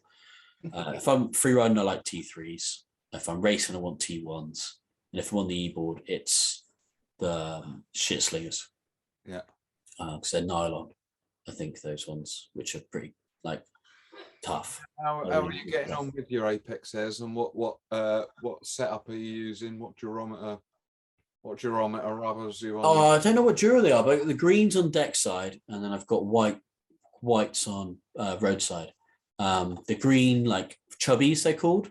Because I quite like. They're quite large. They're like bigger than bigger than skateboard ones. I find skateboard ones are a bit too sensitive, so rather the chubbies give a bit more stability, and then a softer one roadside because I find that's where the kingpin is, and it's a bit like the kingpin nut, so it gives you a bit more softness. I tried it the other way around, didn't like it, so that's my personal preference. I've got to play a bit more. I've definitely found that ride is a little bit stiff for some stuff, but if you're off-road going fast, you need that stiffer setup because the bumps knock the truck too much, otherwise you lose some response. And that board's got F5s on it. And does that double kingpin? What's the correct terminology for me? Parallel kingpin. PKP. PKP. Yeah. How does that deal with rougher terrain? Are you finding? Yeah, much better. Much better. You don't get the same level of bump steer. You get like you got to think. Everyone looks at mountainboards. They got suspension. No, they don't have suspension. Do you know what I mean? And every time that truck bounces, you're getting bump steer. So that that's moving. Your wheels move and they move. It's turning your board, which is what you want to eliminate. That's why I built a load of flexi axle stuff back in the day. I built like a whole double wishbone flexi axle once. That thing was amazing. Like it was so good. I spent ages in this like crappy little shed, bending aluminium, bolting it all together with little bolts. And it was brilliant. It was so good. I was free riding. It was amazing, like drifting. I went night riding with Roger. I thought, well, why would you go night riding? I mean, just hit stump and just ate shit. And then it didn't turn properly. So that went in the skip. And I never made one. I tried making another one, snapped it. Spent months making it, snapped it. But I'm hoping to do some prototypes, something cool soon. Some suspension stuff. Some flexi axle stuff. I think there's definitely there's definitely weight in suspension, but I think that there's some room for looking into flexi axles. Yeah, I mean, like I say, back to the question, the airs do really well off-road. I really like them. I like to say, get the bushings right. And if they're like some people get put off, I think, with these things with bushings, But the bushings, the technology now is so good. Like the urethane they're using is amazing. I remember I was working at Lush Longboards, and they like developed their own urethane for their bushings, and their trucks just were brilliant. You know, I really liked them. I tried the new bushings, and I was like, wow, it's so much more stable at speed now. And there's so many more combinations you can have as well. Yeah, to suit any rider. Yeah, that's it. And also like all the different shapes. And they got them in 3 different types of rubber with the same drummer. You're like, what the fuck? I was like looking at it now, like this is totally the next level. I mean, I only had like 3 different sizes. You're like, wow, sport for choice here. and now you've got like, yeah, it's just so many different things. Now you're in your fucking element. I don't know. It's a bit too much. Like I'm not that. I like to know how things work, but I don't like. I don't know. I find just constantly drilling, like make a little change and then ride, and make a little change and ride, a bit tedious. To be honest, I like to just ride. You know what I mean? I want to go out and just. I'm always one of those people. I don't like stopping on a run. I don't like. Well, why the fuck are you always that person that makes us all stop then? Yeah, let's break it down. There's different. Yeah, when you're prototyping, man, you have to suffer and prepare for a few breakdowns. Yeah, I definitely suffered quite a lot with the change. You had a few. You had a bad day. Time with a few, Really bad day. Yeah, what was it? Cardinham, wasn't it? I mean, it took me like 4 times to actually get around the fucking place, get breaking down. Yeah. I nearly killed me. No, I nearly did myself in pretty bad on that rock. Actually, that was pretty savage. Oh, yeah, that was quite. Was that the Brind visit? Yeah, yeah. That stack hurt.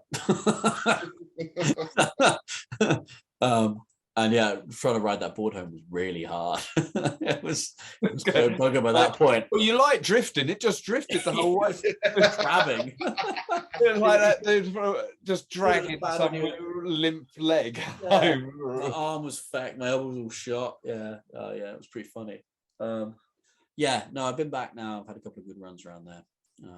Good. It's decent there. It is decent. I quite enjoy it down there. Yeah, I mean, I prefer land hydroc. Like that's my favorite, I think. Just because the varied terrain, like you get so many different types of run. Yeah. You can blap it around on the blue, and then you can hit that like rough as shit red. That's a bit gay. That's a bit shit, really. I mean, but it's fun because you just rattle around for a while. I mean, you ride around that on the airs, and it's all right. I like that green. As we said, I like that green down there. Which one's that? The rattly one or the smooth green, one? The really super smooth green. Yeah, that's my favourite. To be honest, you just like pin it, can't you? Have you been back since the dual cross has been? Oh yeah, it's beautiful. Nice. Oh yeah, really good. Yeah, resurfaced. Like on a downhill board as well now. Oh, absolutely mad on a mountainboard, mate. And that's where I used to train. Like that's all I had around here to go practice on. So I used to go there and practice before the comps, get some pumps in and stuff. Yeah, that's definitely that is. I said it like 5 years ago. Now I was going to run a dual cross comp there. So I want to do something like a little event. We're going to have to keep it limited, like 20 riders or something. I think invite only. I mean, I think if we did downhill or actual mountainboarding, just invite everyone because that's fine because you're not got motors. If we did a motor event, we'd have to be pretty careful, not to ruin the spot. Have to go through the avenues to hold them. Yeah, I spoke to them before, and they don't like closing the place. So they'll. I think they give us a spot. Like I think we could get the saw pit, which is the dual cross. I think we could get that closed because it's in its own little loop. Yeah, it is, isn't it? But anything else, I think would really struggle because like the green ties into the whatever the blue or red it is, and they all tie to other trails and walk. If walkers keep going around those freaking trails, it's like you've got the whole estate, guys. What are you doing? Like I met some woman walking uphill in the middle of the track twice. I was like, "What are you doing?" She's like, "Oh, I love walking where I'm not supposed to." Oh, thanks. I nearly run you over in your dogs. But yeah, that's good fun. She's a barge dog walker. Oh, she was like 70. Right, Slogs, do you wanna hit us in with a 10 looking at the yeah, let's go for it. All right, ready, B? Yeah. Reg or goof? Reg. Park or free ride? Free ride. Rock or free ride? Sorry, what? Rock or free ride? Rock or free ride? Yeah, Oh, call it free fair ride. rock. Rock and pallet or free ride. Free ride. I think you said choose between rock music and free ride. I was like, what the fuck? No choice. Pump track or skate park? Pump track. Best board cross track you've ever ridden? Serbia. There's not even a question, man. I mean, shit, we went out there and I got to elaborate because that place is epic. It's just so good. I mean, went out there first time, complete washout, wet, went free riding there. That was hilarious. I mean, I nearly train wrecked Tommy D. Luckily, he slid out of the way. They're all queuing up, right? They're all queuing up. And I was like, I'm in the middle of a free ride run. I don't stop when I'm free riding, right? You start at the top and you ride, and you only stop if you crash. And they're all queuing up to get down this slope. I was like, what the fuck's going on here? So I just like dropped in. The kid was like staring at me, like, what are you doing? You crazy? So I just dropped in with a bit of speed. And then Tom D was just like sprawled out across this path. I was like, get the fuck out of the way, Tom. Luckily, he's still out of the way. They were all waiting because yeah, because someone else was going. Tom D's just bloody fractured an elbow, and you're dropping a line over the top. Get out the fucking way. It turned out it was so wet, everyone was just bailing on these leaves, right? So I didn't realize this. So I'm like flying down this thing, just straight line in, and there's just all this crowd of people in all these woods, and I was just like, guys, where am I going? Like all these people would just point to where to go. It's like, oh sweet, chuck a little drift, bam, off I go. And apparently everyone was just trying to make it round the corner there, but yeah, I was gone. It was good fun. But yeah, Serbia was amazing. I mean, that track is just unreal. There's a savage bomb hole, which is pretty brutal. But you start and you've got these like rolls you drill, there's like a chicane section, and then you bomb down, you've got floater roll, like big floaty rollers, and then you go across this road, and it's brilliant because as soon as you get off that last right and you go across the road, you can just tuck, like full on speed tuck, and then you're just big long straight. I had, what was it, James Wankman and Arno ahead of me in the semis or something, quarters or something. And I was like, fuck, that's a stacked heat. Like I'm third. Do you know what I mean? I'm not going anywhere. And I tucked and I came all the way up behind him, and then came out beside him. But you're going now, so you're going a fair lick into a chicane, and the berms are like flat, so there's not loads you can do. And I just remember Arno going. And we ended up bunched, like we're like almost swapping places, like all three of us just like basically side by side. And Arno's just like, shit guys, this is scary. And I'm just like inside, like, fuck yeah. But yeah, I mean the best, there was a really good race there, and that was with Joel Treliving actually. He could just come back, and it was me and him like side by side into this first chicane at pace. Matt Brin's out front. I don't know how Matt Brin does it, right? So he's out front. And he's just looking back, watching us race because it's so entertaining. And we were side by side. I was like, what? And we were side by side for like the whole straight, a berm, whole straight, and two chicanes, like just battling it out. It was crazy. I mean, I pushed him, to be fair. I went deep, like into the first left. So I held it really high right and pushed him super deep. And he rode the inside of the bank on the right-hander. Like, and was still in the race. So how the fuck do you do that, you bastard? But yeah, it was a really good race, that one. That was good. But yeah, Serbia without a doubt. Sorry, 10 sec. No, that's good, man. It's so good. That's what it's all about. Favorite centre? I've been thinking about these ones. I didn't know what you'd ask. Favorite centre? Depends what you're talking about, really. I mean, you gonna ask favourite border cross layer? Oh, you done that? Yeah, just done that. The last one. Where were you starting? UK border cross. No. Favourite centres, like. You see, I really love the Green Man. There you go. I'm not a freestyler, and that place is close to my heart. I went back and rode that the other day, so I'm going to say Green Man because I love that track. I like that track. Really good track. Beat the shit out of me, but I liked it. Yeah. It so bad. I love that one. Yeah. Right. As a non-freestyler, you're still getting this question because you've done freestyle in the past, and we know you have, and you were pulling flips into the foam pit at Ramp World. You've got to do the freestyle every year to get an overall ranking. Yeah.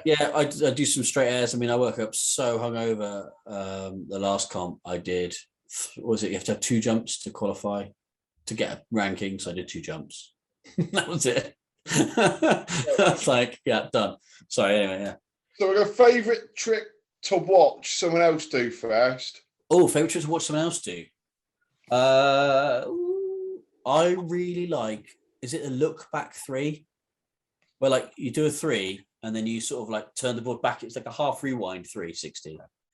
Them styled out, or one of Renee's, I think it's frontside 3s because they are, or backside 3s. I can't remember which one, but one of Renee's 3s. But probably that. I can't remember which way it was.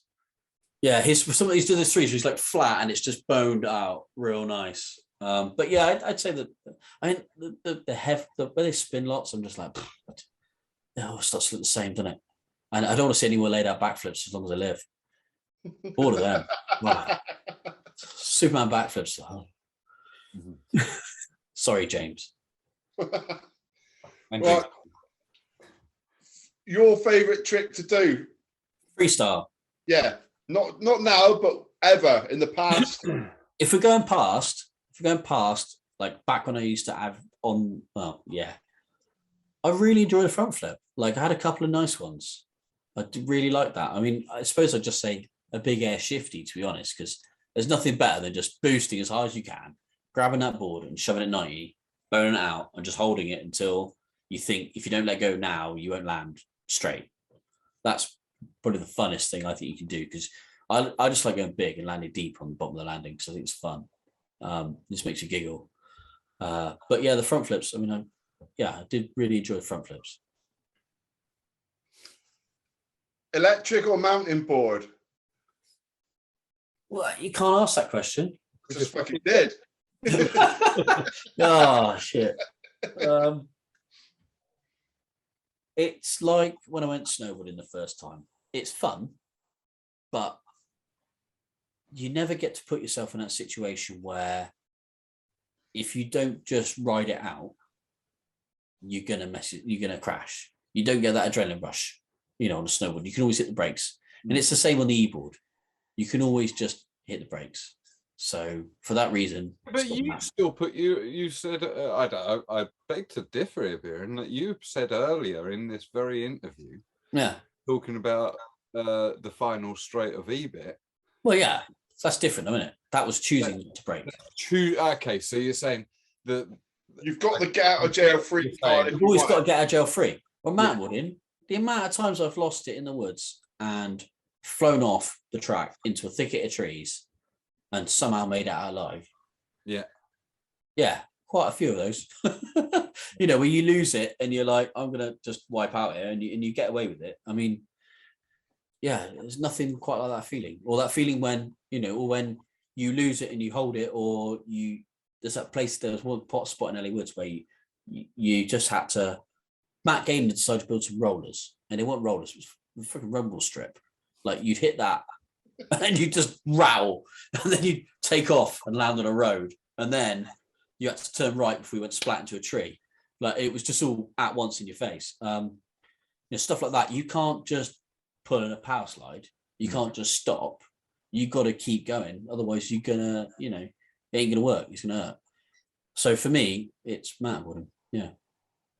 Good shout. For that. Yeah, we'll have that. Favorite rider?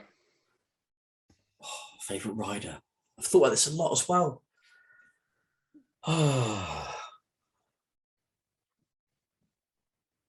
It's gonna have to be. I think I'm gonna have to name like favorite freestyle to watch was always Dicko, because Joe Dixon, because he somehow always stayed up. I don't know how he'd always stay up, but favorite rider for me was probably Stu Lugger and Ant Wilson. I mean, I'm going to put Stu Lugger above Ant just because those two. I'll put both of them in the same category as you. Charge. Yeah, we charge together, man. And all of the same ilk. Yeah, those days where we rode together, mate. I mean, it was epic. But then I've seen Sasha Bush.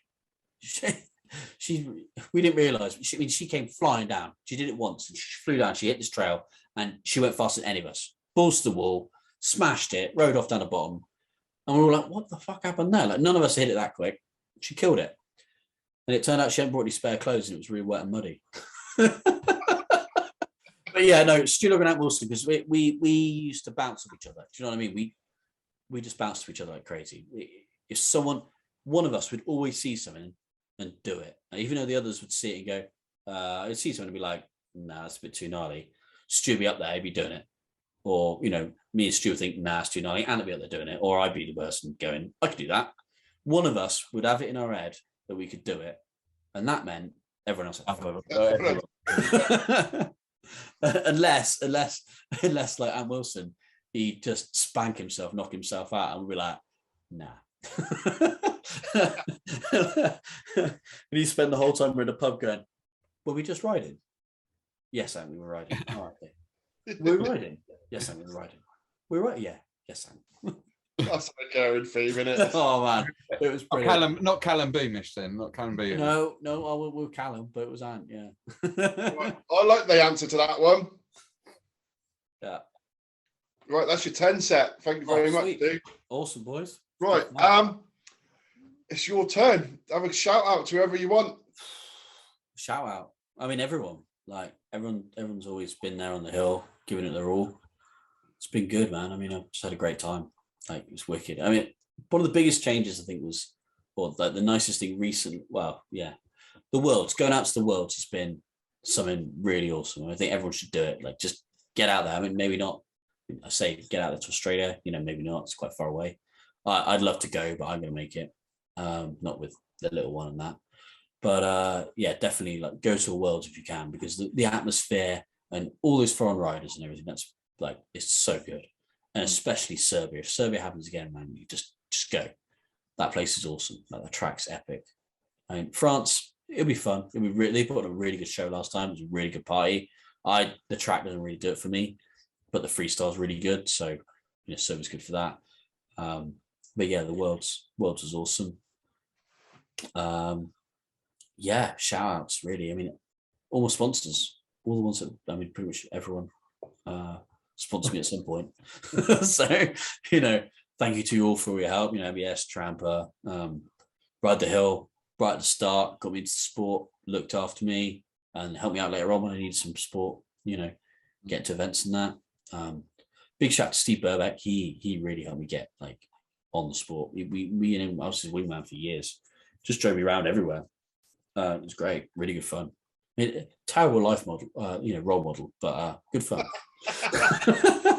And then recently, obviously, ATB Shot, obviously, that Stu Kirk and Logan, Steve, and all that lot. The ATB Shot really looked after me. Really sound. Die. Don't forget Die. She'll kill me for not saying Die. And then recently, Apex. They've been brilliant. They've given me the opportunity to finally do what I wanted to do right back in the day. I've always customized my boards. I mean, I think I was one of the first people to customize their egg shocks. I cut my egg shocks up, put different layer egg shocks in there. Right back, we're talking like 2003. I was doing that. 2002. I realized straight away the egg shocks were too small. I'm making these bigger. So yeah, like always been customizing my boards. Now with Apex, I get sent shit I can test, and I give them feedback, and they change things based on my feedback. It's awesome. Like, feel like I'm really part of something. And they got some really innovative ideas. They're always doing something different, like a bit unique, and we're testing it. We get to drill it lots. I mean, I've got to plug Apex a bit here because I love the guys. Really sound. Lee Wright's been brilliant. Yeah. So when can we anticipate the new drive, do you think? Definitely this summer, I reckon. Yeah. Awesome. Coming soon. Yeah, I mean, and I really do rate chains. I mean, I love them. They're brilliant. I mean, those things are freaking, they sound mean and they ride mean, they're great. And they're tough. Like, I mean, you get into a pile of mud with some chains, the chains are gripping into the mud as well. They're not like you've got a gearbox there getting in the way. Yeah. Do you know what I mean? I mean, okay, they're open, don't get your fingers in there. And ride them tight, that's when I learned. You've got to run them pretty tight. Not too tight, but reasonably tight. I was running them too loose, so I was getting a lot of problems. But yeah, no, chains, and they can be pretty light, actually. They're not heavy. Not overly heavy. They look heavy duty though, and they sound fucking heavy duty. Yeah, I mean, yeah, they do sound meaty. I mean, I'm not riding. I mean, old ones were heavy as fuck. The ones I made were heavy. EBIT ones were really heavy, almost like solid steel sprockets. But yeah, I really do. Yeah, I really do rate the chains. Enjoying them a lot. Yeah, and 63 100 motors. they're fun. And Wilson put me onto those. They're great. You just go up anything in a manual. It's brilliant. His beast's a bit of his mountain board's a bit of a beast. It does exactly that. Goes up stuff in a manual, just Yeah. You can stop anywhere at bugs and just power on again and off you go. I mean, I couldn't do that before while I was riding, not at all. Almost more torque than you need, but I wanted something that I could, I think like a BMW or something like that. Do you know what I mean? You've got rear wheel drive and you can just power the throttle and the back wheels just spin. That's the kind of power I wanted, and that's the power I've got with these chains of 6100s. Awesome. It's great. Yeah. Well, Beiran, I think we're getting on to that time. I'm going to wrap it up unless there's anything else that you can think of that you say. And if we do forget anything, my apologies now, because it's... No, mate, it's been awesome. I just like chat to you guys. It's been great. I mean, we need to go for a ride again soon, eh? Yeah. That will be happening very, very Well, we won't be doing fucking Holden now, will we? No. That's really annoying, actually, because Holden was great. I know, I love that red run. Yeah, I reckon we could get, to be honest, if we can get on it, you just don't go through the kiosk area. You can get to it another way. Well, there is some on-road parking before you get to the car park, isn't there, which drops down just before the red, so maybe we can have a little sneaky go early doors. Yeah, I think if you find out when they're not open, get in there. It'd be a shame to lose that completely. Well, I think I like to think things are in the works to get that open. Hopefully we'll be in a position soon we get that opened up. Like, I think the community's got to start working together on this, especially industry. Hopefully will help out a bit, but I think this is where I've really touched on it at all, actually, how I was heavily involved in the HBA back in the day. I was really working on the events a lot, and that took a lot out of me. It was pretty stressful, but the HBA, I think, needs a bit of I think they're doing okay, but Matt's just taking it on the chin for so many years now. He's really done a lot to get that running, keep it going. Roger Swanell was amazing. He, at a time when the sport was really dying, he really kept it going for years. So fair play to Roger. But sorry, what I'm trying to say is, like, the HBA we've got that governing body, right? So if we can get e-board riders hooked up to that, and an insurance and a code of conduct or something, then we can really open up spots, I reckon. Just like Chris Seymour back in the day, we were getting kicked off Cleve. Cleve would be a spot we wouldn't be able to ride, but he spoke to local council and brokered a deal with a code of conduct, and if you had that code of conduct, you could ride there. Although we nearly lost that spot, but Chris Seymour kept it for us. So I think the same thing's true with the e-boards. As soon as we can get insurance, we'll be good. Yeah. But yeah. Hopefully that'll happen. Thank you very much, dude. Cheers, guys. It was awesome. Yeah. We'll see you very soon. Yeah, man. Good. Until the next episode. So long. Schlong. Ladies, boys. Cheers, man. See you guys. Cheers. Way aye, man. That was dead canny as out, that like. Cheers for tuning out to listen. Now, before you gan yem, don't forget, if you want to keep getting doing with the Dirty Dirt fun, like and subscribe. Get amongst it. Shy Ben's getting out.